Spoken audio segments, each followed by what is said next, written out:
tutti e benvenuti in questo nuovo video. Oggi vi spiego passo a passo come realizzare un Infinity Box. Questa scatola infinita personalizzabile con scritte, foto e ricordi. Materiale necessario: 7 cartoncini colorati, un tubetto di colla, una matita e un taglierino, 2 squadre, foto e decorazioni. Per prima cosa bisogna realizzare le varie sezioni che formano lo scheletro. La prima sezione è un rettangolo di 43 x 28 cm con una linguetta di 15 x 2 cm. Con l'aiuto della squadra tracciamo 2 punti in corrispondenza di 14 e 29 cm e un punto a 14 cm, cioè in corrispondenza della metà del lato più corto. Marchiamo le linee con un taglierino e tracciamo le linee di mezzeria.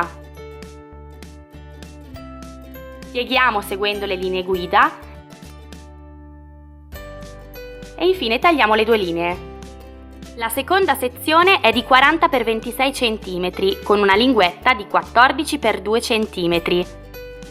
Con l'aiuto della squadra disegniamo 2 punti a 13 e 27 cm e un punto alla metà, cioè a 13 cm. Con un taglierino ripassiamo le linee guida per facilitare la piega. Tagliamo queste 2 linee e infine pieghiamo. La terza sezione è di 39 x 26 cm con una linguetta di 13 x 2 cm. Segniamo i punti a 13 e 26 cm e in corrispondenza di 13 cm sul lato più corto. Ripassiamo con il taglierino le linee guida e tagliamo le linee di mezzeria. Infine pieghiamo. La quarta sezione è di 36 x 24 cm con una linguetta di 12 x 2 cm. Con l'aiuto della squadra marchiamo a 12 e 24 cm e a 12 cm sul lato più corto. Con un taglierino ripassiamo le linee a matita e tagliamo le linee orizzontali. Infine pieghiamo.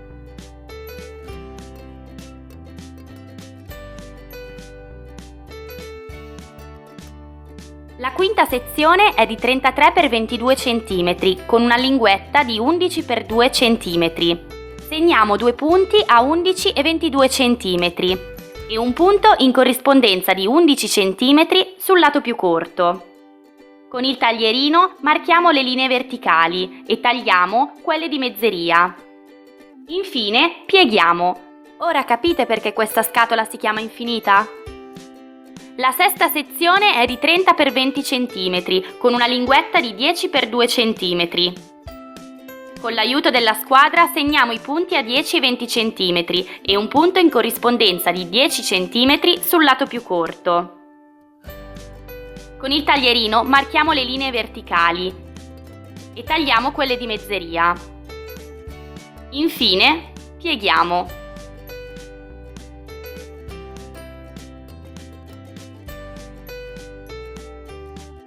La settima sezione è di 27 x 18 cm con una linguetta di 9 x 2 cm.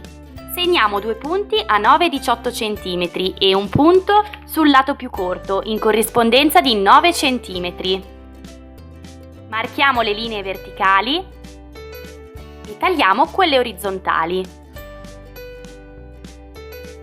Infine pieghiamo.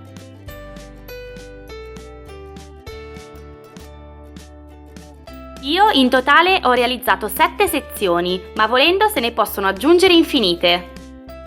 Per realizzare lo scheletro bisogna assemblare i cartoncini dal più grande al più piccolo. È sufficiente rifinire la linguetta e incollarla.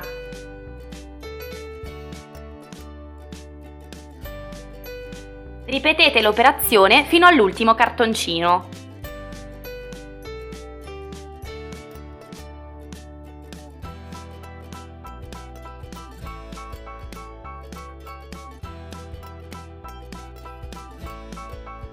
Ora che lo scheletro è terminato, non vi resta che piegare ogni sezione fino a formare un cubo.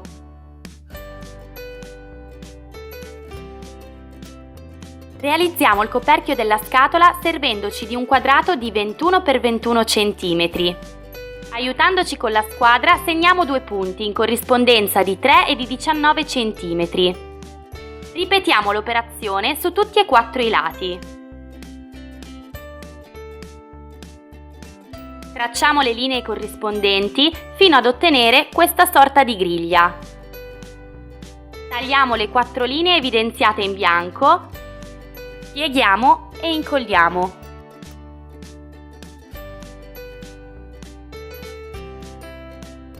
È finalmente arrivato il momento più divertente. Decoriamo la nostra Infinity Box come fosse un album fotografico. Io ho deciso di utilizzare le foto scattate durante la mia vacanza a Bali e ho scelto di aggiungere qualche scritta e qualche carta decorativa per abbellire le sezioni, ma voi potete personalizzarla come preferite.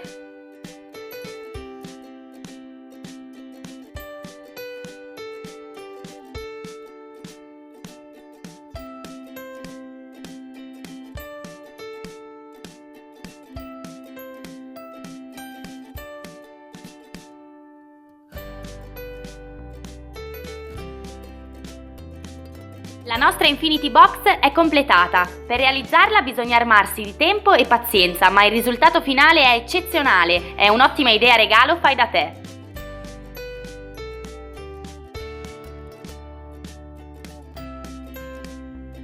Grazie a tutti per aver guardato questo video, fatemi sapere nei commenti se vi è piaciuto, vi invito a seguirmi anche su Facebook e Instagram. Noi ci vediamo venerdì con un altro video, ciao!